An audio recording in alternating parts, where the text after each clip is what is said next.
Hi mga mami, sumanganak dyan na October. Ano ba yung qualifying period mo and magkano ba yung pwede mo makuha for SSS Matben? So I'm using SSS Maternity Benefits Calculator.com, and sa mga gusto mag self-compute, punta lang po kayo dito sa site and follow the step. So sa step number 1, lagay nyo lang kung anong member type nyo, which is ang gagamitin ko muna is voluntary member. So kung may mga other kung other member type kayo, select nyo lang kung ano yung member type nyo. And then for maternity case, normal delivery or CS delivery. So kung may mga solo parent, select nyo lang yung solo parent. And for may mga miscarriage, ayan, select nyo kung anong type of miscarriage. Makikita po ito sa medical record or you can ask your OB. And if ever na yan yung sinelect nyo, mababago yung sa step number 2, which is dapat EDD. Kung miscarriage, ang lalabas dito kailan yung event or kung kailan nangyari yung miscarriage. So for now, ang gagawin muna natin is normal delivery or CS delivery.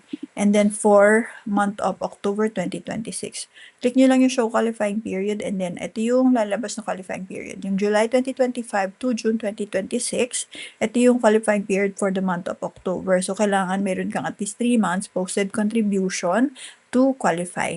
Yan. So sa step number 3, di ba yung sa qualifying period yung start siya ng July 2025. So lalabas din siya sa step number 3, which is dito mag-i-start yung kailangan may contribution kayo. Na kung halimbawa wala kayong contribution dyan, then i-select nyo pa, check nyo pa kung ano yung mga months dito na meron kayong hulog. So let's say for example, ayan. Sample lang to ha. Kung ano yung contribution nyo, ayun yung ilagay nyo. And then calculate.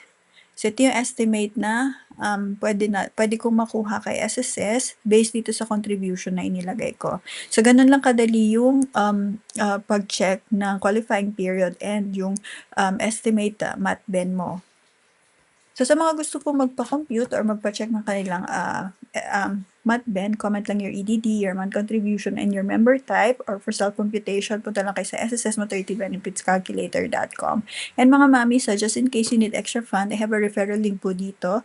Click nyo lang to, madadirect po kayo kay Union Bank Credit Card. Wala tayong commitment dito, whether approved or not po. Pwede po kayong fill up po. If ever na ma-approve kayo, then you can use it. Let's say may mga emergency expenses kayo na pwedeng bayaran kaagad.